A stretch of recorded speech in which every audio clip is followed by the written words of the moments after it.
Good morning प्यारे बच्चों, मैं हूं आपकी एजुकेटर पूर्णिमा अतर सिंह और हम आपकी वर्कशीट नंबर 16 करेंगे जो कि आपकी भूगोल की वर्कशीट है। सामाजिक विज्ञान की कक्षा आपकी 10वीं है। संसाधन के बारे में हम पढ़ रहे थे। संसाधन क्या होता है? कोई भी ऐसी वस्तु जो हमारी आवश्यकता को पूरा करती है। ठीक है, आवश्यकताओं को पूरा करती है वो संसाधन कहलाती है। और जो आर्थिक रूप से क्या हो, जिसको हम आर्थिक रूप से यूज कर सके, आर्थिक रूप से उसकी खोज कर सके, तो वो संसाधन कहलाता है। संसाधन विकास में आने वाली चुनौतियां। अब जो संसाधन होता है तो उसके विकास में कौन कौन सी चुनौतियां आती है?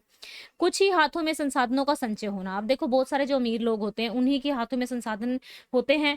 तो जो अमीर होते हैं, इस प्रकार समाज को अमीरों और वंचितों में विभाजित करना, यानी कि गरीब लोग में और अमीर लोगों में संसाधन क्या है। फॉर एग्जाम्पल, यहाँ पे मैं एसी का एग्जाम्पल लेती हूँ। ठीक है, अब एक बात बताओ, एसी जो है अमीर लोगों के पास है, लेकिन एसी जो है गरीब लोगों के पास नहीं है। लेकिन एसी से जो गर्मी निकलती है उसकी वजह से गर्मी और ज्यादा बढ़ती है। वो गर्मी तो सबको सहनी पड़ती है, अमीर को भी गरीब को भी। तो इसी तरीके से जो संसाधन जो है मोस्टली क्या है, अमीरों के पास है, गरीबों के पास नहीं है। तो इससे जो और संसाधनों को डेवलप करने में प्रॉब्लम आती है, क्योंकि बैलेंस्ड नहीं है। ठीक है, संसाधनों के अंधाधुंध उपयोग ने वैश्विक परिस्थिति संकट जैसे ग्लोबल वार्मिंग, ओजोन परत की कमी, पर्यावरण प्रदूषण और भूमि संरक्षण का जन्म दिया है। सतत विकास क्या है? हमें ना सतत विकास करना चाहिए। यानी कि देखो, अभी क्या करते हैं लोग, बहुत ज्यादा प्रॉफिट पाने के लिए ना अभी क्या कर रहे हैं, बस ये भी नहीं देख रहे हैं एनवायरमेंट को क्या ज्यादा प्रॉब्लम हो रही है। जैसे दिल्ली का एक समय में ऐसा हाल हो गया था, बहुत बहुत बहुत ज्यादा ही पोल्यूशन हो गया था कि लोगों को बहुत ज्यादा बीमारियां होने लगी थी। फिर वहां पे सीएनजी गाड़ियों का जो था, कहा गया कि सीएनजी के अलावा और कुछ नहीं चलेगा, डीजल पेट्रोल की गाड़ियां वहां पे बंद कर दी गई। ठीक है ना, मतलब कम ही वहां पे चलाई जाने लगी। ठीक है, ताकि पोल्यूशन कम हो। लेकिन उससे पहले वहां पे इतना ज्यादा पोल्यूशन हो चुका था। क्यों हुआ वो पोल्यूशन? क्योंकि वहां पे इंडस्ट्रियलाइजेशन इतना ज्यादा था। फिर इंडस्ट्रियलाइजेशन की वजह से सिटी के बाहर कंपनियों को शिफ्ट कर दिया गया कि भाई सिटी के अंदर कंपनियां नहीं रहेंगी। तो यहाँ पे भी देखो, प्रॉफिट पाने के लिए लोग कभी कभी ये भूल जाते हैं कि आगे आने वाली जनरेशन को भी तो साफ हवा की जरूरत पड़ेगी। आप लोगों ने कभी कहते हुए सुना है अपने मम्मी या पापा या दादा या दादी को कि हमारे टाइम में तो खाना ना बहुत अच्छा होता था, इतनी ज्यादा फर्टिलाइजर्स नहीं होते थे खाने में, इतने ज्यादा केमिकल्स नहीं मिले होते थे खाने में, है ना? तो क्यों? क्योंकि उस टाइम की हवा भी शुद्ध थी, खाना भी शुद्ध था, फसलें भी शुद्ध थी। लेकिन अभी क्या हो गई है, सब चीजों में मिलावट होती जा रही है। ज्यादा प्रॉफिट पाने के लिए किसान भी क्या है, ज्यादा फर्टिलाइजर का यूज करते हैं। तो सतत विकास का यहाँ पे क्या है, क्योंकि देखो, अगर हमारी पहले वाली जनरेशन ने ध्यान रखा होता तो क्या होता, इतना ज्यादा पोल्यूट नहीं होती। और अगर अब हम ध्यान रखेंगे कि भाई हमें एनवायरनमेंट का ध्यान रखना है, तो आने वाली जनरेशन के लिए क्या रहेगा, सेफ रहेगा एनवायरनमेंट। अदरवाइज तो उन लोगों का सांस लेना मुश्किल हो जाएगा। अभी पानी बिक रहा है दिल्ली में, है ना, साफ पानी के लिए। और भी बहुत सी जगह पानी के लिए हमें आरओ लगाना पड़ रहा है, पहले ऐसा नहीं था। ठीक है, अभी देखो कि क्या हो रहा है कि फिर क्या ऐसा लगता है कि हवा भी हमें खरीदनी पड़ेगी, है ना? जीवन निरंतर गुणवत्ता और वैश्विक शांति के लिए साधनों का समान वितरण बहुत आवश्यक है। यह जीवन के सभी रूपों के स्थायी अस्तित्व के लिए संसाधन नियोजन की मांग करता है। नियोजन का मतलब होता है प्लानिंग करना।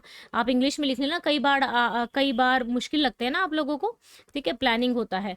सतत आर्थिक विकास का अर्थ है पर्यावरण को हम नुकसान पहुंचाए बिना विकास होना चाहिए। वर्तमान में विकास से भविष्य की पीढ़ियों की जरूरतों से समझौता नहीं करना चाहिए। ठीक है, अब संसाधन नियोजन की आवश्यकता, यानी कि संसाधनों की प्लानिंग की आवश्यकता क्यों है? देखो भाई, प्लानिंग की आवश्यकता तो जरूर है। आप लोगों ने 9th क्लास में पढ़ा होगा, छोटा नागपुर प्लेटू में बहुत ही ज्यादा खनिज पाए जाते हैं। वहां पे खदानें हैं, वहां पे लोहा वगैरह निकलता है, कोयला निकलता है। ठीक है ना, लेकिन फिर भी ना वो उतना डेवलप्ड नहीं है। ठीक है, तो यहाँ पे अगर एक जगह पे कहीं पे लोहा पाया जाता है, कहीं पे डायमंड पाया जाता है, कहीं पे चाय ज्यादा पाई जाती है, ठीक है ना, तो संसाधनों का विवेक पूर्ण उपयोग के लिए संसाधनों की प्लानिंग करनी जरूरी है। क्योंकि एक स्थान से दूसरे स्थान पे पहुंचानी है, क्योंकि एक स्थान पे कोई चीज अवेलेबल है तो दूसरे स्थान पे कोई चीज अवेलेबल है ना? भारत में संसाधनों की उपलब्धता में व्यापक असमानता के कारण यह महत्वपूर्ण है। कुछ क्षेत्र एक प्रकार के संसाधन में समृद्ध हैं, यानी कि एक रिच है, वो उसमें वहां पे ज्यादा अवेलेबल है, लेकिन अन्य प्रकार के संसाधनों की कमी है।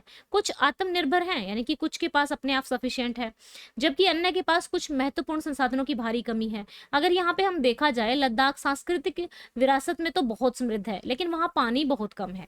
ठीक है, इसीलिए राष्ट्रीय क्षेत्र स्थानीय क्षेत्रों पर संतुलित संसाधन नियोजन यानी कि संसाधन की प्लानिंग की आवश्यकता है। संसाधन विकास में तभी योगदान दे सकते हैं जब उनके साथ उपयुक्त तकनीकी विकास और संस्थागत परिवर्तन भी हो।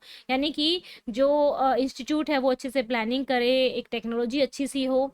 चलो अब संसाधन नियोजन के चरण देखते हैं। देश के सभी क्षेत्रों में संसाधन की पहचान और सूची। पहले तो हमें देखना पड़ेगा कहाँ कहाँ पे कौन कौन से संसाधन अवेलेबल है। संसाधनों का सर्वेक्षण करना, मानचित्रण करना, मात्रक करना, गुणात्मक अनुमान और माप करना। संसाधन विकास योजना का लागू करने के लिए उपयुक्त प्रौद्योगिकी, कौशल, संस्थागत ढांचे के एक योजना का संरचना का विकास करना, एक योजना बनाना। समग्र राष्ट्रीय विकास योजना के लिए संसाधन विकास की योजना बनाना, क्योंकि पूरे राष्ट्र के लिए बनाएंगे तभी काम चलेगा, है ना। एक एरिया में कोई चीज है, दूसरे एरिया में कोई चीज है, तो ऐसे काम नहीं चलेगा। संसाधनों का संरक्षण कैसे कर सकते हैं। अतार्किक खपत यानी कि संसाधनों के अत्यधिक उपयोग से सामाजिक, आर्थिक और पर्यावरण समस्याएं हो सकती हैं। इसी प्रकार सभी स्तरों पर संसाधन के संरक्षण की आवश्यकता है। वह जितना जरूरी है उतना ही करना चाहिए। गांधी जी ने कहा है हर किसी की जरूरत के लिए तो काफी है, लेकिन किसी के लालच के लिए नहीं है। वह बड़े पैमाने पर उत्पादन के खिलाफ थे, इसीलिए लोगों द्वारा बड़े पैमाने पर उत्पादन को बदलना चाहते थे। वो चाहते थे कि लोग ज्यादा उत्पादन करें, बल्कि एक इंसान ज्यादा उत्पादन ना करे, बल्कि लोग, बहुत सारे लोग उत्पादन करें। तो चलो अभी इसके क्वेश्चन आंसर्स करेंगे। ओके बच्चों, अभी इससे पहले आप लोगों को मालूम है इससे पहले हमारा कौन सा चैप्टर कवर हुआ था। इससे पहले हम लोगों ने चैप्टर किया था अपना कवर, इससे पहले हमारा चैप्टर था एग्रीकल्चर, कृषि वाला चैप्टर हमने पूरा किया था। तो अच्छी तरीके से आपने समझ लिया होगा खरीफ की फसल कौन सी होती है, कितना टेम्परेचर चाहिए होता है, कौन सा तापमान चाहिए होता है। तो इस चैप्टर का मैं क्विज ले रही हूँ अनअकैडमी पे, ठीक है। कब? 14 अगस्त को। तो 14 अगस्त को सभी बच्चे एनरोल करेंगे इसको, ठीक है ना। एनरोल करने के लिए आपको क्या करना है, लिंक दिया हुआ है डिस्क्रिप्शन में, ठीक है। उस लिंक पे क्लिक करेंगे, फिर ये स्क्रीन आएगी आपकी, उसमें अपना मोबाइल नंबर डाल देंगे, फिर आपके पास ओटीपी आएगा। ओटीपी डालने के बाद आप लॉगिन हो जाओगे। उसके बाद और अगर आपने पिछली क्लास ली होगी, जो मैंने 2 चैप्टर आपको वहां पे कराए हैं, फेडरलिज्म और पावर शेयरिंग, जो मैंने आपको कराया है, और दोनों ही मीडियम में कराया है। अब की बार जो स्लाइड होगी उसमें दोनों ही मीडियम में लिखा होगा, हिंदी में भी और इंग्लिश में भी। तो बच्चा आपको नोटिफाई मी पे क्लिक करना है। नोटिफाई मी पे क्लिक करते ही आप एनरोल हो जाओगे, और आप चाहो तो वीडियो को शेयर भी कर सकते हो। और अगर आपसे कोड मांगा जाए, अगर आप नए हो अनअकैडमी पे, तो पूर्णिमा 10 कोड डालना पड़ेगा आपको। और अगर ऐप नहीं है तो अनअकैडमी की ऐप डाउनलोड कर लेना, फिर लिंक पे क्लिक कर लेना, ठीक है। उसके बाद ये सारी प्रोसेस कर लेना। अब 2 क्लासेस हैं आपकी, दोनों क्लासेस के लिंक दिए हुए हैं मैंने 14 अगस्त और 15 अगस्त के लिए। तो दोनों ही क्लासेस आपको अटेंड करनी है, क्योंकि टर्म 1 में आपके ये 2 चैप्टर भी आने वाले हैं। टर्म 1 जो एग्जाम होगी, 2 हमारे कवर हो चुके हैं ऑलरेडी, 2 ये चैप्टर कवर हो जाएंगे। तो हमारा टर्म 1 का फिर हमारा एक बार समझने के बाद सिर्फ क्विज वाला पोर्शन रह जाएगा। मतलब हम क्विज, ये वाला तो हमारा हो गया है, तो हम क्विज करेंगे बहुत अच्छे तरीके से पोल के साथ, ठीक है। तो आप लोगों को बहुत मजा आएगा। तो आप सभी को सब्सक्राइब करना है, एंड ये दोनों ही मीडियम में है, ठीक है। ध्यान रहे, और अनअकैडमी पे ये लाइव होने वाला है, तो इसलिए लिमिटेड सीट्स हैं, प्लीज एनरोल कर लेना पहले ही, ठीक है बच्चा। तो चलो अब इसके क्वेश्चन आंसर्स कर लेते हैं। सतत विकास से हमारा क्या तात्पर्य है, ये लंबे समय से कैसे फायदेमंद है। सतत विकास आर्थिक विकास का अर्थ है कि विकास पर्यावरण को नुकसान पहुंचाए बिना होना चाहिए, और वर्तमान के विकास के की पीढ़ियों की जरूरत से समझौता नहीं करना चाहिए। यह लंबे समय में वर्तमान के विकास के लिए, यहाँ पे के लिए लिख लेना, के लिए भविष्य और कोमा लगा लेना, के लिए भविष्य की पीढ़ियों की जरूरतों से समझौता नहीं करना चाहिए।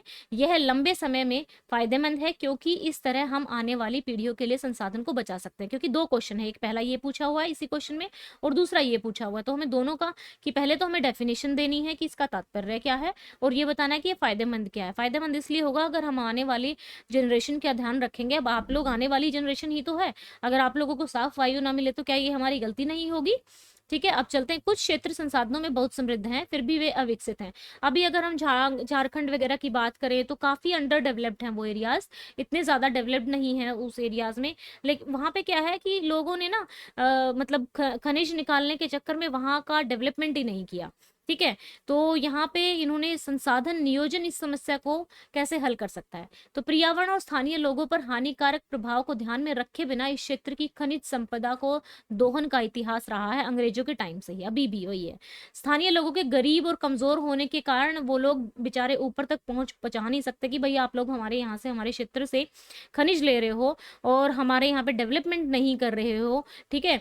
तो वो कह नहीं सकते, तो उच्च स्तरीय निर्णय लेने में उनकी कोई भूमिका नहीं होती है। यहाँ तक कि ग्राम सभा भी अपने गाँव के लोगों की बात नहीं सुनती है। और वहाँ का ना जो भूभाग है, वहाँ का जो पहाड़ी सा एरिया है, तो वहाँ पहुँच भी कम है, तो इसलिए ये भी एक रीज़न है कि वो उतने डेवलप्ड नहीं है।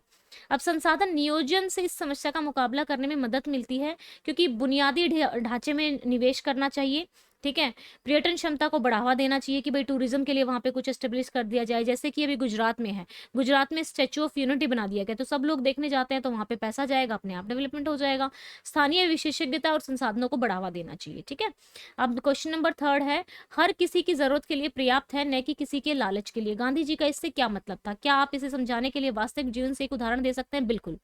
हर किसी की आवश्यकता के लिए पर्याप्त है, किसी के लालच के लिए नहीं। इसका अर्थ है कि पृथ्वी के पास सबके लिए पर्याप्त है, लेकिन यदि कोई व्यक्ति अपने लालच या लाभ के लिए इसका उपयोग करना शुरू कर दे, तो यह किसी को संतुष्ट नहीं कर सकता है। वह लाभ के लिए बड़े पैमाने पर उत्पादन के खिलाफ थे और इसे जनता द्वारा उत्पादन के साथ बदलना चाहते थे। कभी कभी लोग, अभी एग्जाम्पल दे रही हूं मैं उदाहरण के लिए, उदाहरण लिख के, कभी कभी लोग जमाखोरी शुरू कर देते हैं और सोचते हैं कि कीमत बढ़ने के बाद वे इसे बेचेंगे, जिससे रेट ज्यादा बढ़ जाते हैं और गरीब लोग उन चीजों को नहीं खरीद पाते हैं। तो ये लालच की व्यवस्था तो है। तो बच्चा ध्यान रहे कि 14 और 15 अगस्त को आप लोग एनरोल कर रहे हो, ओके।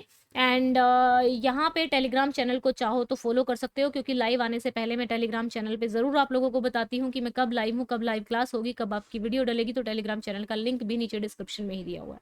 ओके बच्चों, thank you, have a nice day, may God bless you.